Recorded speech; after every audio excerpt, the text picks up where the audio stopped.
no question there are challenges ahead for Canadian business, but is it also potentially a time of great opportunity? Goldy Hyder is President and CEO of the Business Council of Canada. Goldy, thanks for being with us.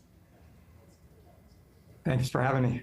So there is a lot of trepidation about what might come down the pipe from the U.S. by way of policy. Is this a time for us to be thinking about how to do better and therefore meet the challenge in a better way?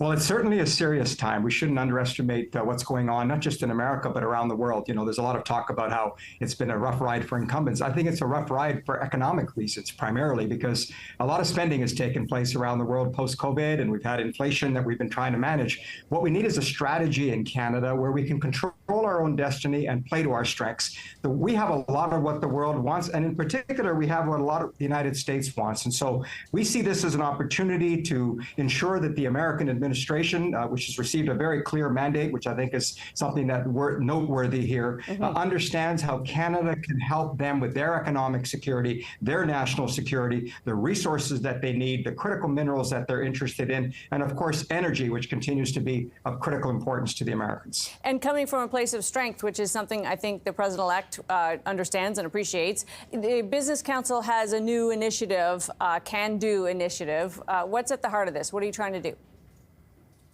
Yeah, at the heart of it is, look, we're going to have an election ourselves within the next 12 months or so, and we feel that Canadians deserve an adult conversation that reflects the seriousness of the times. They, too, are feeling some of the anxiety that you're seeing around the world, and what we need is a strategy. What we need is a plan. What we need is an honest conversation about where we find ourselves in the world, how it is that we can play to our strengths, where we're tracking versus where we can be. And this is really an aspirational campaign, Amanda, is designed to lift people up, to give them hope that we can do it, and we can do it better because we are, after all, blessed in this country. We have the geography, we have the human resources, we have the natural resources. We just got to get out of our own way and figure out how to grow our economy and bring prosperity to people so we don't deal with our own bouts of populism and some of the issues that many parts of the world are facing right now.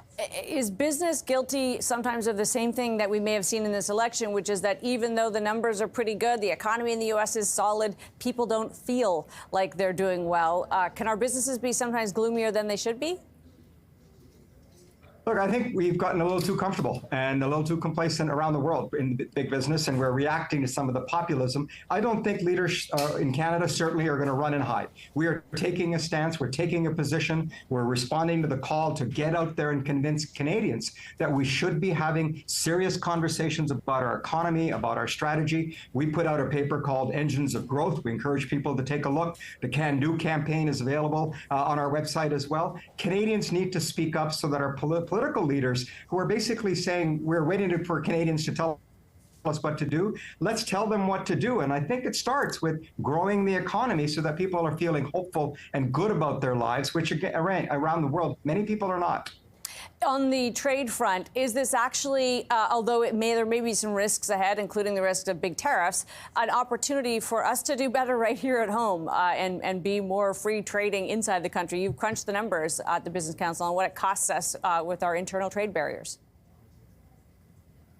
Yeah, there's no question that we are a country that likes to put the puck in its own net for some reason. We got to get out of our own way, Amanda. The interprovincial trade barriers, we've been talking about it since probably you and I were born. Something's got to give here. We are either free traders or we're not.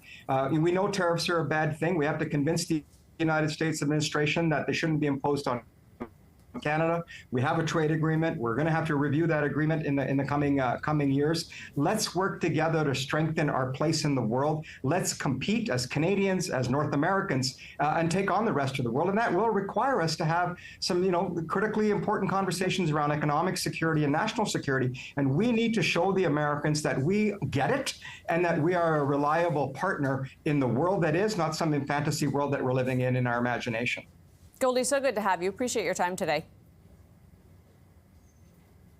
Good to be with you, Amanda. Thank you. Goldy Hyder is President and CEO of the Business Council of Canada.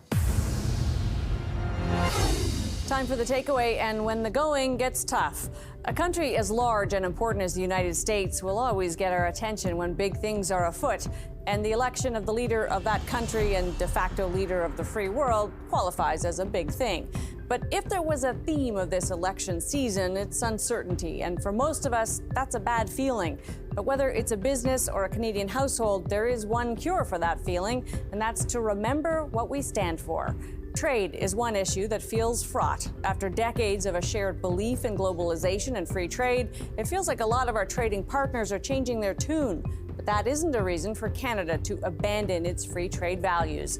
As a small, open, exporting economy, we benefit from free trade, and there are few better ways to promote it than to walk the talk. We could start by improving how freely we trade inside the country, but we could also do better on some trade irritants like supply management and the new digital services tax. Beyond trade, it's a good time to be clear about our values and other things, like sharing our wealth through a progressive tax system that funds education and healthcare. Two things that level the playing field in a way that puts a natural floor under us. No one goes bankrupt for lack of healthcare insurance here. Immigration is another area where our values are widely shared. All of us, immigrants of some duration, the ability of Canadians to welcome and assimilate people from all over the world is hugely to our benefit. It's a shot to our economy, helping to right a demographic problem that won't be solved any other way. And our reputation for being fair and open makes us a popular destination for the world's most sought-after immigrants. The strong institutions of our country, including our legal and political systems, make for a solid backdrop we can all rely on. Add it all up, and the picture of Canada is an attractive one. My takeaway? It makes sense for us to be nervous when our neighbor might be struggling, but it's not a bad time to reflect on all the ways we get things right. That's Taking Stock for this week. I'm Amanda Lang. Thanks for being with us.